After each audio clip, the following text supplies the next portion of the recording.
नमस्कार दर्शक बंधु आसंता 25 रे आसुची पुणी एक लघुचाप आज 5 जिले में प्रबल रु अति प्रबल वर्षा तो कौन रही है संपूर्ण खबर जानिया ता पूर्व जदि आपण माने चैनल को सब्सक्राइब करना एवं चैनल को सब्सक्राइब करी ऑल नोटिफिकेशन को ऑन कर रखंतु जहाद्वारा आगु आपण माने एही परी खबर नोटिफिकेशन सर्वप्रथमे पाई परिबे।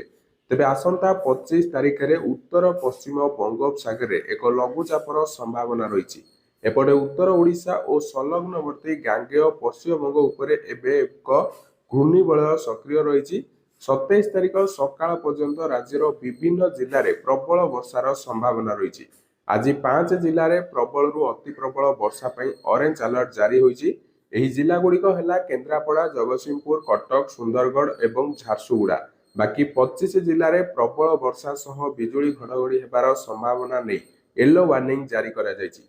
25 तारिख राज्य में बढ़ वर्षार परिमाण बोली आकलन करिछि आंचलिक पाणीपाग विज्ञान केन्द्र। आसंता 27 तारिख पर्यंत राज्यर विभिन्न स्थान में वर्षा लगी रहिबो। मौसुमी उत्तर में एजाए राज्य में हाराहारी 764.0 मिलीमीटर वर्षा होईछि।